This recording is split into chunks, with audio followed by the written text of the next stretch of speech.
So sections 2, 3, and 2, 4, we're going to continue to look at the derivative function, and we're going to look at it graphically. So comparing the function f and f prime, and I can't get it, that should be a straight line. If you see that apostrophe, that's just, I can't get to that little mark to come up on the PowerPoint, but it's f and f prime graphically. And so this symbol, f prime of x, is read like this. Okay, so this is the function f. And I want to figure out how to draw a graph of f prime on the same piece of paper. So let's look at some key points. I know that at this point I have a horizontal tangent line. So that looks like about, let's call that f 1/3. So let's say that since the slope here is 0, let's say that f prime of 1/3 is 0. So I'm going to put a mark there for my f prime graph. There's another 0 here, and that's right on the axis, so that's a 0 in f prime. Now let's look at what's happening in between these two zeros. Those are the only two horizontal asymptotes, or horizontal tangent lines, on my original function. All of this area has negative slopes. If I put a tangent line here and mark it, that would be a slope of, let's say that's a slope of negative 2. So that point on this graph would have a slope down here. And I hope you can see that as I go further up, my negative slopes are much bigger, so they're bigger negative values. As I get in close here to my 0, my slopes are smaller values. But they're all negative numbers. To the right of 0, they become positive numbers. So the graph comes up here. I should use a different color for my prime. So let's...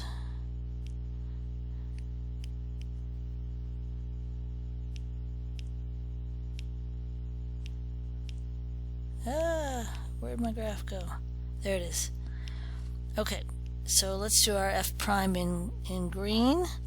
So that's my 0. Here it's a small positive number, very small. Here it's a larger positive number. And then as I go here, my slopes again become smaller. So somewhere around here is going to be my maximum positive value. I apologize, I'm jumping all over the place. Then I still have positives, but they go down, and then from to the right of this, my slopes are negatives. So my prime, or my derivative graph, is going to look something like this. So this takes some practice. Let me go through the steps again. So when we're graphing f prime, and again that's a straight line from f, first locate all the points with horizontal tangents on the graph of f. These will be the zeros for f prime. Identify places where f is increasing. Those will be positive values for f prime because our slopes are going up. And places where f is decreasing, and those will be negative values for f prime. Identify places where f is the steepest, and that will be the maximum or minimum values for f prime. So back to my graph, I found my zeros for f prime. I then found negative numbers. The steeper that gets, the bigger negatives. I found positive values in between my two zeros, but again, the steepest point on the graph right about here was my maximum. I still had positive values here, but they were lower, smaller positives, and then small negative slopes to very steep negative slopes working down. So that's the general process. These are very rough sketches. Okay, very rough sketches. So plotting f prime from a table of values. Now again, I'm going to get some sample points here.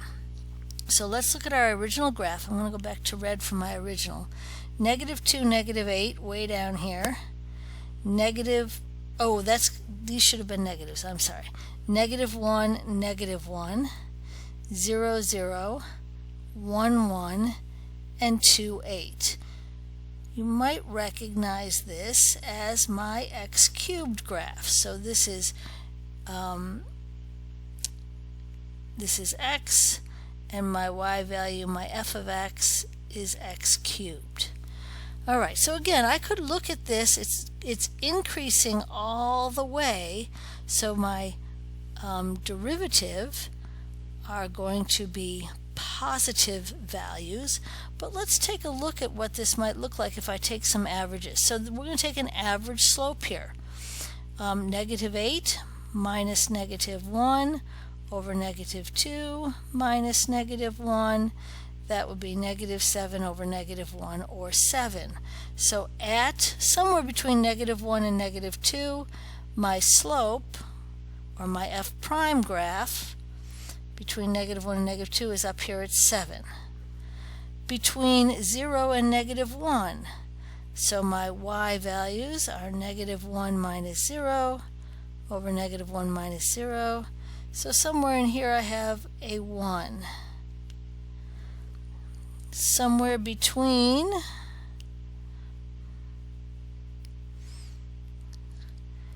zero and 1, I have 0 minus 1 over 0 minus 1. Again, that's 1. So somewhere between 0 and 1, I was 1. I'm 1 here. And between 1 and 2, I'm going to be 7 again. This is going to do something like this. Now the slope here, for just an instant, does become a horizontal asymptote. I should have put that in a little clearer. So when we have our x cubed graph, for just an instant we do have a 0 there. So again, f of x in red, that was from my table. From taking my average slopes, I got a graph for f prime of x. Alright, let's keep working on this.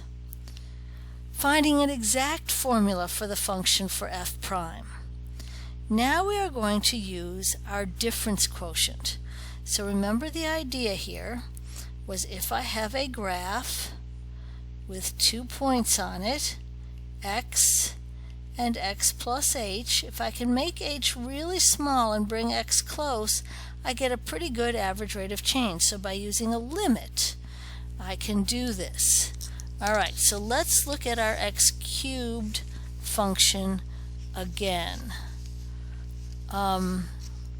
Well, here, let's do it. Let me keep going for a minute. So verbally, this says that f prime of x is the limiting value of the average rate of change, that's this piece, as h approaches 0, provided this limit exists. And again, this is what we're talking about, bringing x and x plus h closer and closer together using a limit to find a slope of 1 point. Alright, so find f prime if f of x equals x cubed. Find f prime of x, there should have been a better space there, if f of x equals x cubed. So my formula for f prime of x is the limit as h approaches 0 of f of x plus h minus f of x over h. So I'm going to substitute in the limit as h approaches 0. F of x plus h is x plus h cubed. F of x is x cubed over h. The limit as h approaches 0 of x cubed plus 3x squared h plus 3x h squared plus h cubed minus x cubed over h. X cubed minus x cubed cancels, and I can divide everything in the numerator by this h. So I'm going to get 3x squared plus 3xh plus h squared. And now I can say that f prime of x, if I make h equal to 0, equals 3x squared. let's go back and look at our graph. So I started with f of x equals x cubed, and I ended up with 3x squared for my derivative graph, and that looks pretty close to what I've got there when I did a graph using approximates. Okay, back to our formula. So that's the work we did to find f prime of x using an equation. So we now can say that if f of x is x cubed, f prime of x is 3x squared. Alright, there are some other notations for f prime that we have not used yet. So this is the one we've used, and we read this f prime of x.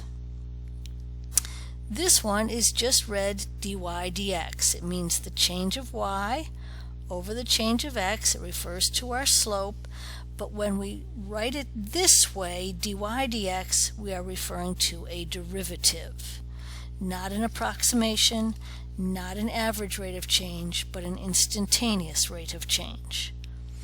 This one, the book uses some. I have never seen it on like an AP test for those of you that might be taking the AP class next year. So I am not going to use this on my test, but you will see it in the book. Alright, let's try another one of these. Find the derivative function for f of x equals 1 over x. So I'm going to use my other notation. I'm going to say find dx dy, goodness, dy dx. Find dy dx of 1 over x. So that's what I want to do. So I'm going to use the limit as h approaches 0 of f of x plus h minus f of x over h, writing out my formula so I have it handy. The limit as h approaches 0, putting in x plus h for my function, 1 over x plus h, minus 1 over x, my original function, over h. Alright, if I plug in h equals 0 right now, I'm going to get 0 over 0. So I need to rearrange this somehow. Now in the last problems, I've been able to cancel my h, but I can't do that here.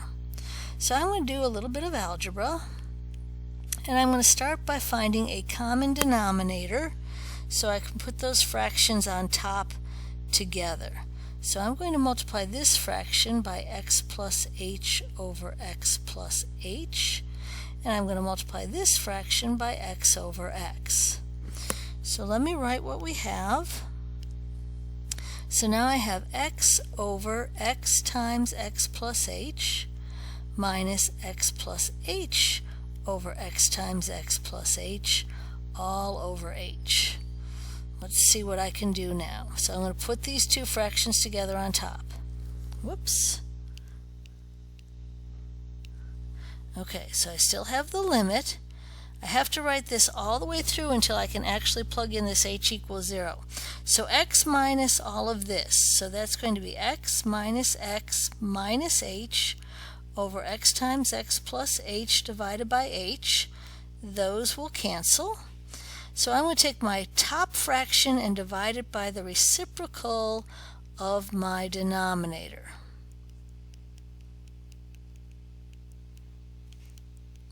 Now my h's will cancel, and I have the limit as h approaches 0 of negative 1 over x times x plus h. Now if I plug in h equals 0, I have a perfectly good equation, and I can say that dy dx of 1 over x equals negative 1 over x squared.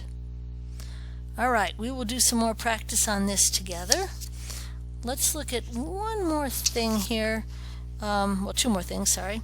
An alternate equation for derivatives at a point A is this equation. F prime of A equals the limit of f of x minus f of a over x minus a as x approaches a. All we're doing is changing our notation. Instead of having x and x plus h, we have 2 points.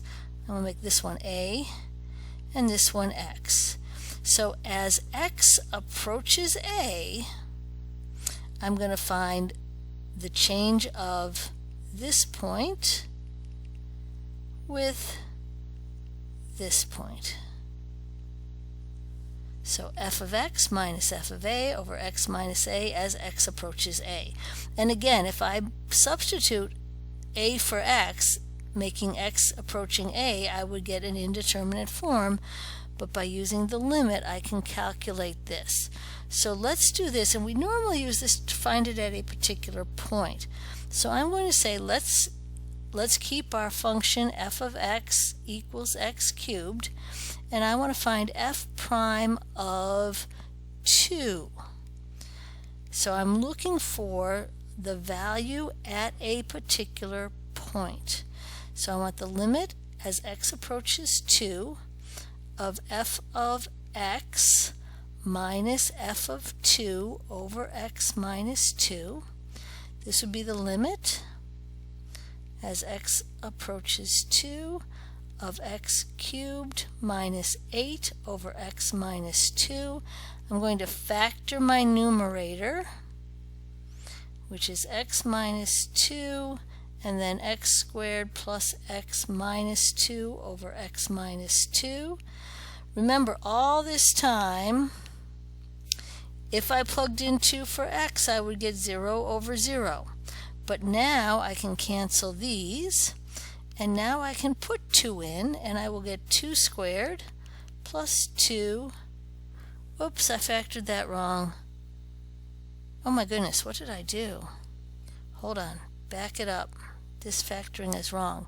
X squared plus 2x plus 4, that's better. So I will now get, and you notice I've stopped writing the limit as x approaches 2 because I've plugged the 2 in. So 4 plus 4 plus 4 is 12. So f prime of 2 equals 12. So if we only want the derivative at a single point, this method works well. Let's refresh our memory on the other method. We had f of x equals x cubed, and when I used my other formula, I get f prime of x equals 3x squared. So notice now if I use this formula to find f prime of 2, I will also get 12. So if I only need the derivative at a particular value, I can plug the value in right away. If I want a formula for my derivative, in other words, if I want to graph it or maybe use it to find the derivative at lots of points, I'm going to use the f of x plus h minus f of x. All right, we'll talk more about when to use which formula, and we will do that in class. The last thing is calculator use, and this is all that section 2.4 is about, is using your calculator. So get out your calculator. So if I want to find a derivative at a point, I'm going to go into the math key, which is just below your alpha key on the left hand side. I'm going to choose number 8, which says n-deriv, and you'll get n-deriv with the parentheses on your calculator screen. You're going to put in your function, put a comma, type in x, comma, and type in the number you want. So try that with n-deriv, plug in x cubed, comma x, comma 2, and we should get 12. So try that on your calculator. We're going to do some of that in class as well. And that's it for the video.